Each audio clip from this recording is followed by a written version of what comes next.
Thank you. I forgot my glasses. I hope I can read this thing. I appreciate the opportunity to be up here. As I look around, I see a lot of faces that I know and a lot of faces that I don't know. For those of you that don't know me, I talk really, really fast. My whole family has, and so my job is to slow down today as best I can. I was given about a 15 to 20 minute window, and I promise you I'll do my best to get that done. But thanks again, first of all, for inviting me to be here. It's an honor and a privilege.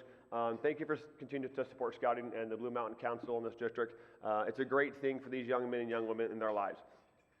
Your generosity earlier today, I know was important and appreciated to provide pathways for hundreds of kids to learn about life values, their smiles, their laughs, obstacles, the great outdoors, and having fun. But I was asked to speak to you about my life and how Scouting has been an asset to me and my two kids, who are also both Eagle Scouts. Life, as you know, is no picnic, and I think Scouting provides some really great foundational parts to it to help us become better friends, be friendly to people, and pursue life in a great avenue. Myself, I really did enjoy my Scouting experience. I was and still am a hat backwards, outgoing, fun-loving, ball in my hand, get outdoors, meet, talk to people, extreme extrovert. And I hope that never changes. And you guys know me, that's kind of where I'm at. I love the great outdoors and anything associated with it. Scouting to me was just another thing that I got to do. And to be goofing around at times with my friends, to sleep in tents, build, and dare I say, play with fire, to make snow forts, to go camp for a week, well, that was just kind of right up my alley. It also helped that my good friends were in the same troop, and at the same time, all five of us got our Eagle Scout together. We were able to do a lot of things and get through some of the book work and requirements at the same time, and to have a friend and a group to go with really is a huge advantage in Scouting. But this time I'd like to go back a little bit and talk about my two sons, some of who I know you guys know real well. Some of you don't know who I am or my kids at all, and that's okay. But I'd like you to know more about them, who and where they are now, and how I believe them achieving the highest award in Scouting has truly influenced their life. Braden is my oldest son. He is 21, is currently a junior academically at the University of Washington on academic scholarship. He is double majoring in marine biology and regular biology, and he has a huge passion for climate change and for science. He's never been challenged academically like he is now. While he was a 4.0 valedictorian, a national recommended scholar, and he was on the National Honor Society and he got his seal of biliteracy in the 8th grade in Spanish. He was a 4-year varsity letter winner in cross country and track. He was a 3-time All-League award winner in both of those. And his senior year, he was captain in both track and cross country, and most inspirational his senior year in track. While he was on our track team, he was part of 2 different cross country league championships, 2 different track championships, part of our 2019 state title team, set a school record in the distance medley relay, and it was a really good 800, 1600 meter kid. But as he says it in his life, didn't have a lot of chance with COVID. But with that being said, he had a great experience. But 10 days into his junior year, his track season was canceled. And that one broke his heart because he ran cross country, but he absolutely loved track. It was his passion. He didn't know what was coming. No one really did. And so it really kind of hampered his opportunity to grow as an athlete. And I truly believe today, had he had a true junior season his senior year, he'd probably be in the top 5 in our school in both those, but never got the chance. And as you said, he had the worst timing for athletics in the history of the state of Washington. But it's not his fault, and he understands that part. But when he did get done, he had a 6-week senior cross-country season and a 6-week senior track season with no state tournament, no postseason championship, just 6 weeks in the middle of February for track. It just stopped and then went to basketball to finish the year out. So it wasn't perfect. But to this day, I do know that had he had the junior game, he'd have been really, really good with it and been in our Hall of Fame probably. Well, not Hall of Fame, but at least in our top 5. But what I think was a big point for Braden was the fact that he was leader on our team and he was able to rally kids through the difficult time and take advantage of what was available, made a big difference in his life. Jake, my youngest, just graduated last spring from Wahai.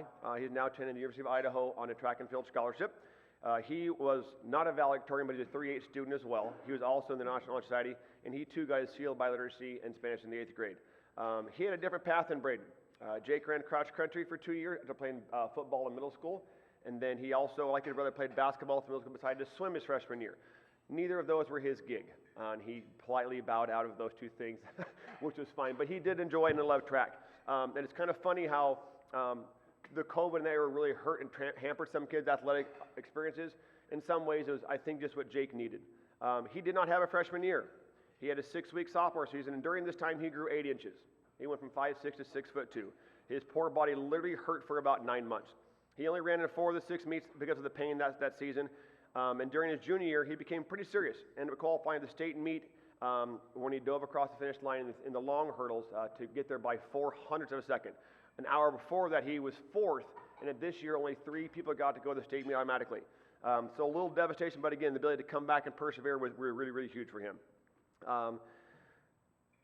The best part of this year for him was that in 2022, junior, we also won our state championship. During his career, we never lost a league meet. We were 3-time league champs, 3-time conference champs, won a regional title, and they, like we said last year, they finished third in the state meet with his junior year. But his senior year might have been one of the greatest athletic feats in track and field history. He was the Mid-Columbia Conference Male Track Athlete of the Year. He was all-league in 3 events, first team in 2 and 2 relays. He was second at the state meet in the 200-meter dash, the 3-meter hurdles, was the anchor leg on our state championship 4x1 relay. He set school records in the 100-meter dash, 200-meter dash, and the 4x1 relay. He was 3rd all-time with the 300-meter hurdles in our school, 6th all-time in the 110s. He's on the 5th best 4x4, and last year his team finished the season as All-American by finishing 2nd at the Nike Outdoor Championships. Pretty distinguished. And you're probably asking, if you know me, why in the world this guy is standing here talking about his kids and bragging about them? Because if you know me, that's not who I am at all. But I'm a damn proud dad, and I have no problem saying that, but I think you need to know some things about them and the way Sky can help involve in their life. 2 phrases, very simple yet important. Do your best and be prepared. That's all these 2 have ever done. It's all they've ever been. The things my wife, Amy, and I have always expected and demanded of them from our kids is to do your best in whatever it is you're trying to do, to be honest, caring, and to be prepared to do what it is to be successful. See, what you don't know are the setbacks, the negatives, or the hard times, the low valleys that both Braden and Jake went through to rise to the top of their own individual mountains. You don't know that Braden was picked on by good friends at lunch in middle school and made fun of all the time. You don't know that Braden always had to be a counselor to his friends to make them feel better about life, to put himself last so they felt better about themselves.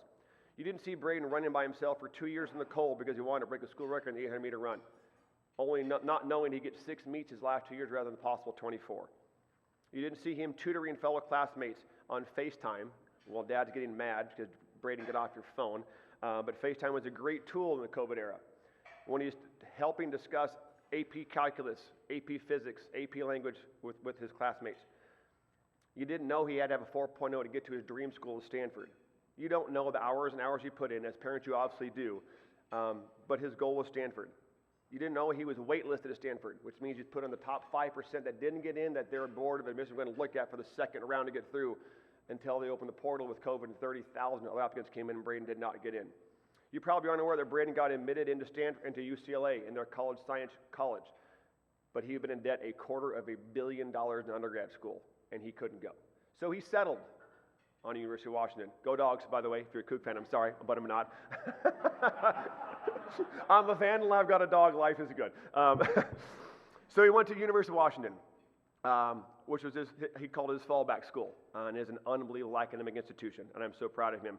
But you haven't seen him also continue to blossom as a man that is now a senior leader for the University of Washington Coast Program. It's the Coastal Observation and Senior Survey Team. It's a natural resource and an environmental agency to help work on effective marine conservation. To being a technical writer for another group and still be his brother's best friends and confident during his first 3 difficult months at Idaho.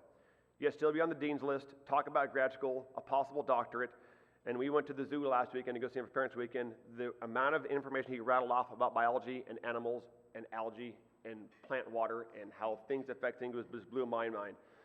He has had the ability to persevere, to be positive through it all, and as we talked about before, to be trustworthy, loyal, helpful, friendly, courteous, kind, obedient, cheerful, brave, clean, and reverent throughout his journey.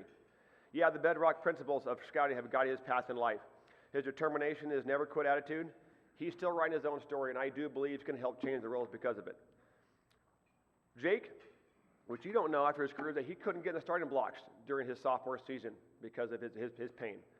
He only was able to get into 2 races that year. During that 2 year, he fell in 2. Sorry, he was in 4 races of the 6, and he fell in 2 of them.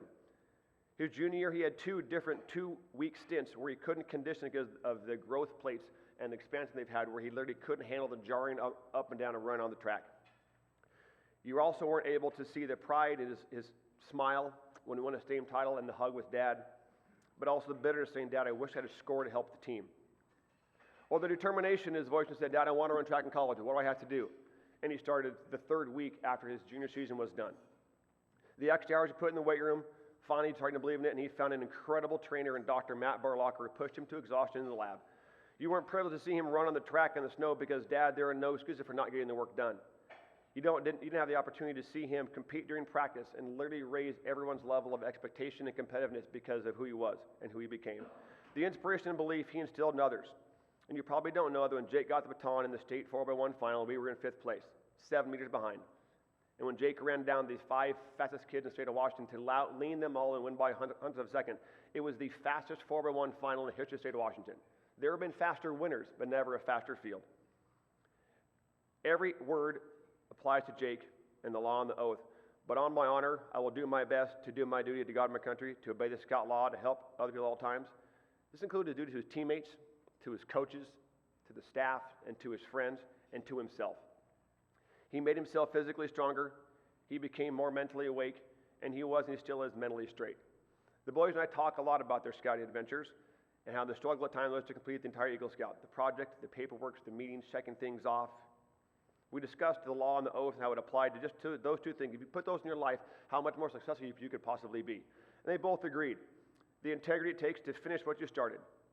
Now, I don't believe that in times of adversity they go back and go, I need to recite the Scout law and the Scout oath to be better because of it. But those things are just ingrained in them. They have never quit when it was difficult, when it wasn't fun, and when they were alone.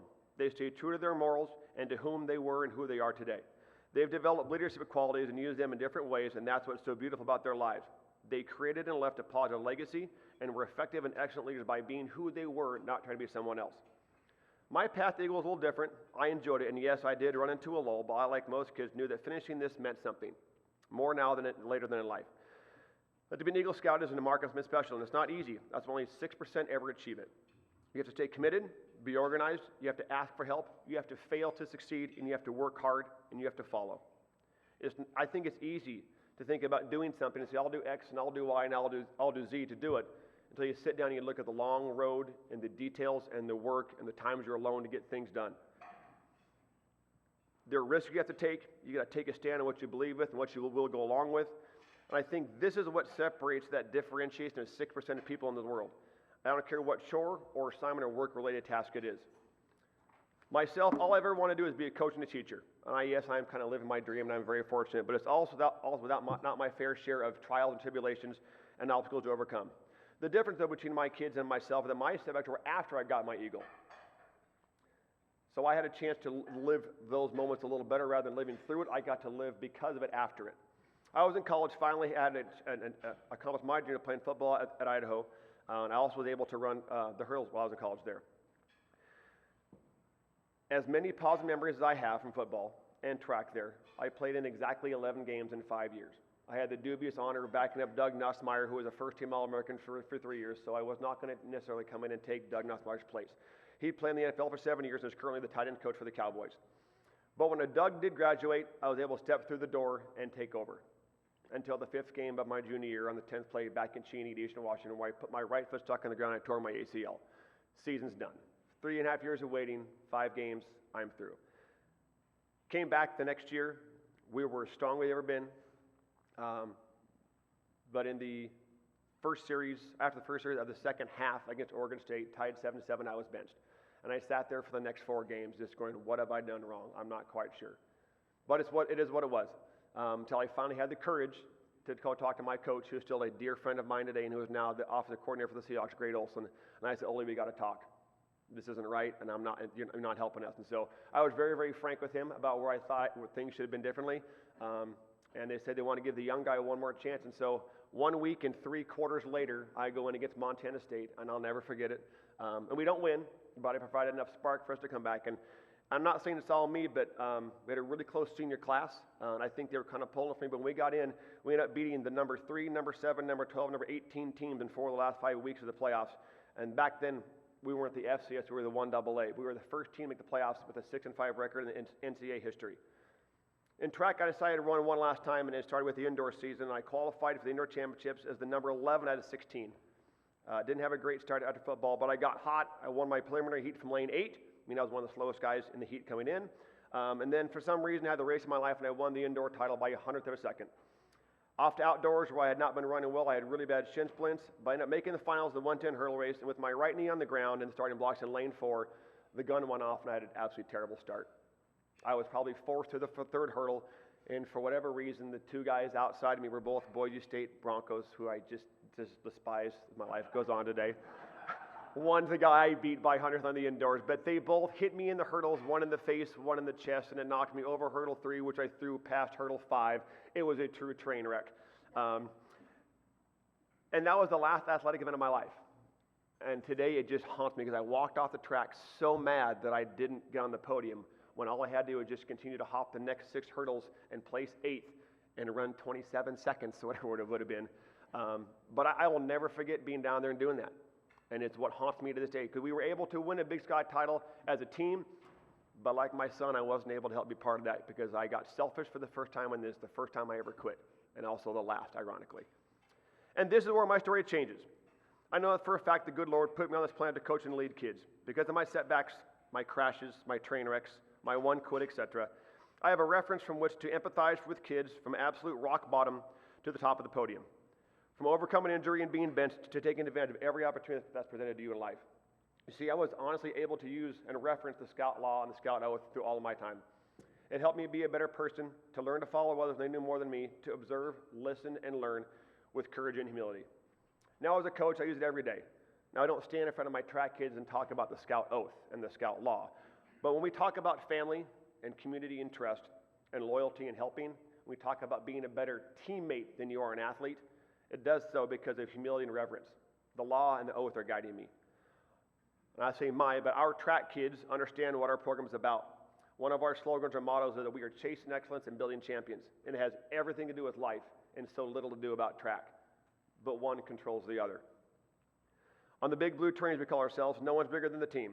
We talk about how it's not you, but about how you treat your teammates, inspire them, listen to your coaches, communicate effectively and positively, work hard, are competitive, and accountable for your actions. We don't allow our kids and our staff to swear, and our track program cleans up after our meets just like the outdoor code. Seniors are special. We enjoy them because they've been here the longest and they leave here the soonest. This train is really special, and I do mean that with the family. I've got an amazing coaching staff and their parents as well as coaches. But we love our kids like crazy. We tell them that, we hug them, we celebrate everything we can. And our kids have the opportunity to have parents for 2.5 hours every day. Track's just one part of their experience at high school, but we want it to be the best experience they have throughout their 4 years. Scouting has allowed me to be involved in and be in some incredible and wonderful groups and teams and be around some great leaders with different styles of leadership and different social abilities. And I firmly believe that if I have become the husband and father coach that I am today because of the foundation my parents gave me one, and then my ability to be among scouts for about 8 to 12 years, and my coaches in college. I still try and do a good turn daily. It feels good to do so and not ask for anything in return. And in today's politically, socially, and emotionally charged world, there are so many more distractions, detours, and shadows to walk through than we know. Our kids are living a much more difficult time to grow up than we did, and it's not even close. Smiling at someone as you walk by has become a lost art. Society, especially our youth, walk around with their heads down. They don't make eye contact. They're scared to say hi to you, or they're on their phone. The social pressures and demands to keep up and to look cool are unrelenting. Our children are quick to blame, harsh in criticism. They don't solve problems well. If they do, it's not very amicably at times. I truly believe if we could use rock, paper, scissors, the world will be a happier and a safer place. Yet as simple as it is, so are the foundational rocks of scouting. I have been fortunate enough to be able to be and not only watch my kids grow while in Scouts, but to grow in Scouts because of what they've learned. I challenge you to write the words of the Scout Law and Oath out and print them and post them somewhere in your office, your bedroom, your car, whatever it might be, and to look at them every day before you start your routine, to intentionally try and live by the morals and the words they project, and tell me you're not living life the way it's supposed to be done with the right virtues and morals and ethics.